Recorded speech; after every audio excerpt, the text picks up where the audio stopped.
اب تو ویسے ڈسکو نعتیں چل رہی ہیں. ایک بچہ جمورہ ساتھ میں ہوتا ہے، اس کو اشارہ ہوتا ہے ہاں بھائی چلو اللہ کے نام کو ڈھولکی کی طرح استعمال کرو، اور وہ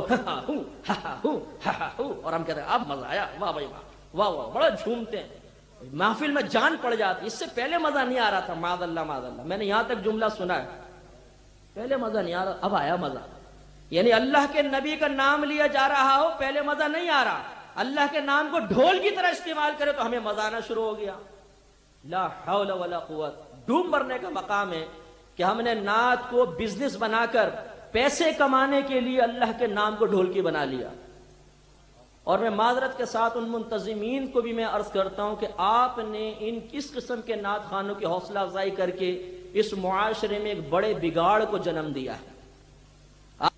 آج کل المیہ یہ ہے کہ ایک تو علم دین سے دور، علماء کی تعظیم کم، اور اب ہمارے بعض بیچارے نادان نعت خواں علماء کے خلاف زہر اگلتے ہیں عوام کے اندر بیٹھ کر.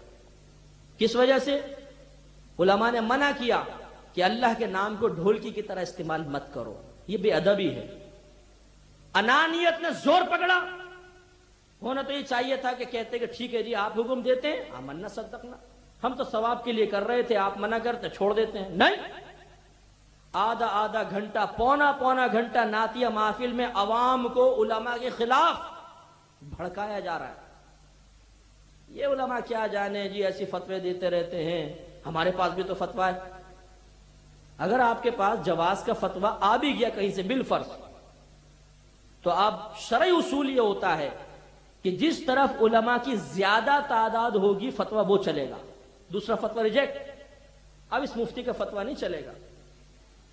تو زیادہ تر علماء اس وقت جتنے بھی بڑے بڑے علماء سب منع کر رہے ہیں کہ یہ طریقہ مناسب نہیں ہے. اب دیکھیے لوگ قرآن سے دور، حدیث سے دور، علماء سے آپ دور کر رہے ہیں، قوم کہاں جائے گی؟ اس کا مطلب ہے کہ آپ یہ چاہتے ہیں کہ علماء سارے مر جائیں، دفن ہو جائیں، اور قوم اپنے آخرت کا مستقبل نعت خوانوں کے حوالے کر دے. جو نعت خواں غیر عالم ہے اسے خود تمیز نہیں ہے کہ کس طریقے سے مجھے بیان کرنا چاہیے. حدیثوں کی غلط شرح، غلط مفہوم، جھوٹی وضع کردہ حدیثیں سنا کے عوام کے اندر جوش پیدا کرنا، سب غلط. اس وقت بڑے بڑے جید علماء اس پر متفق ہیں کہ یہ اس قسم کی نعتیں نہیں ہونی چاہیے، یہ ذکر کا غلط انداز ہے. میں ایک بڑے پیمانے پہ کام کر رہا ہوں، یقین کیجئے کہ پڑھی لکھی فیملیز کے فون آتے ہیں کہ مفتی صاحب کل تو آپ ہمیں میوزک کو منع کرتے تھے، آج آپ لوگوں کے نعت خوانیوں کو میوزک بنا لیا، اب بتائیے ہم کیا جواب دیں، کس طرح مطمئن کریں؟ یہ قوم ہماری بات ماننے کے لیے تیار نہیں.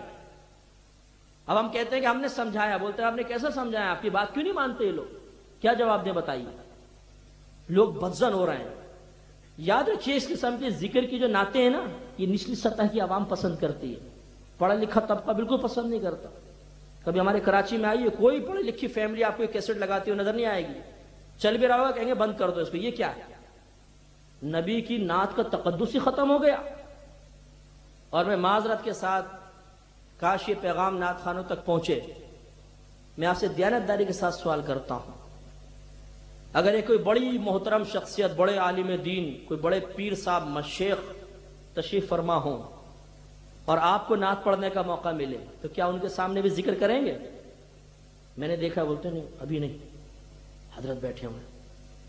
تو جب ایک حضرت کا ادب کر کے آپ ذکر کو روک رہے ہیں، کیوں؟ اس لیے کہ آپ کم از کم اتنا تسلیم کرتے ہیں کہ یار بزرگ کے سامنے ایسا نہیں ہونا چاہیے. تو یہ محفل کس کے لیے کر رہے ہیں؟ اللہ اس کے رسول کے لیے کر رہے ہیں نہیں کر رہے؟ کیا اللہ کے نبی آپ کی آواز سن رہے نہیں سن رہے؟ ایک شیخ کا آپ ادب کر کے کہتے ہیں ابھی ذکر مت کرو، شیخ صاحب بیٹھے ہوئے ہیں، تو اللہ کے نبی کا کوئی ادب آپ کے ذہن میں نہیں ہے؟ اس کا مطلب ہے کہ آپ یہ ذکر کی محفل صرف پبلک کے لیے کر رہے ہیں، نہ اللہ کی پرواہ نہ رسول کی پرواہ. اور ایسا ہے بھی. ایک نعت خواں مجھے ملا، کہنے لگا کہ آج کل یہ ذکر کے اوپر بڑے مسئلے چل رہے ہیں. تو میں نے کہا بھائی مسئلہ تو ہے، آپ چھوڑ دو اس کو.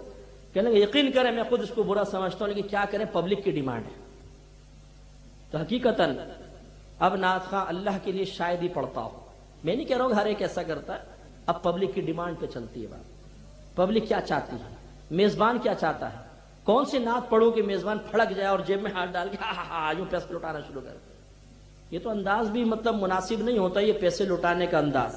ریاکاری تو ہے بھرپور, اور یہ انداز مطلب معیوب ہے. کسی اور مقام پہ ہوتا تھا جو اب نعت خوانیوں کے اندر شروع ہو گیا. یہ غلط انداز ہے. اگر آپ کو کسی کی خدمت کرنی ہے ایک لفافے میں ڈالیے, جب نعت خواں جا رہا ہو اس کے ہاتھ میں جیب میں پکڑا دیں تاکہ بیچارے کی عزت بھی رہے اور اس کے دل میں لالچ بھی پیدا نہ ہو. ورنہ جہاں آپ نے پھینکا, یہ قائد اعظم صاحب یوں آئے اور نعت خواں کہتا ہے یار اس شعر کو 3 دفعہ پڑھو 100 کا نوٹ آیا ہے, وہ بیچارہ اس کو پڑھتا جائے گا پڑھتا جائے گا پڑھتا جائے گا, او ادھر سے نوٹ ادھر سے نوٹ, واہ کافی ٹیڑھی آنکھ سے دیکھے گا, ہاں کافی ہوگا ٹھیک ہے. اس شعر کو بار بار, تو آپ نے اس کو ریاکاری میں مبتلا کیا.